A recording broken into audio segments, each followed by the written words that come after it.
You're on my watch. Now go ahead, sitting trot. Follow through with the transition. And remember, he's going to be much more willing. You can give him a little tap with the leg. He's going to be much more willing to move forward into the upward transition when he knows that you're serious. Okay? It's like every transition, it's a new day for him. Now, think again, if he gets a little crooked like that, you think shoulder in. Pressing a little bit of outside leg, a little bit of outside rein against his shoulder. And that way he'll stay a little bit more, there's a good stretch, keep motivation, keep the pace. You don't want him to fall short of keeping his momentum, so he kind of steps back and he rides like a Western pleasure horse.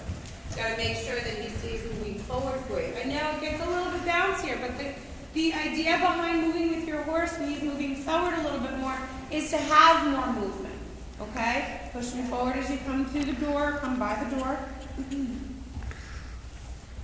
Good, and let's go ahead and the same way that you did before, Maria, you're going to change direction. So we'll do a little bit in the other direction as well. I changed my mind about keeping the same direction. But don't forget what your limbs are supposed to do, okay? A little lift with your inside rein. Okay, now think about where you want to change the direction. Keep the sitting trot. You close your fingers around the reins. Now from the steadiness stride, you don't want to prevent you from going forward. So change direction. Right when you get to the letter E, leg on, especially when you're coming by the door. It's very tempting.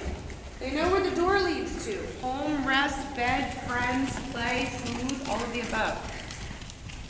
Good. Passively back the outside leg. Let's try to settle down into the base of the heel. Okay, keeping the pace, making sure that you just lift enough at the toe to keep the heel down and keep the balance in the base of your heel without putting too much pressure on the ball of your foot. Okay, because that's going to end up pushing something out of the top. All right, we're going to two-point position, please. One movement as you shorten your reins. Remember this is what you love the best. Aces are, you're off my back. Okay, not that you're bouncing up there, but he's not the biggest fan of the sitting trot. Yeah. And typically that's when he starts to flap his head a little bit, right? He's saying, not so comfortable. So in this position, I want you to think again, as we talked about before, this is going to be the segue or the lead-in. Yeah, let him stretch his stride like that. That's awesome.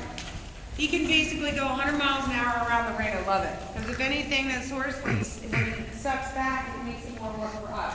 As long as he's moving forward. So again, think about this as a lead-in or the segue into your work over fences. Okay? Because you have to remember this position and keeping a nice, secure lower leg. All right? And this is going to be all controlled by the looseness of your hips.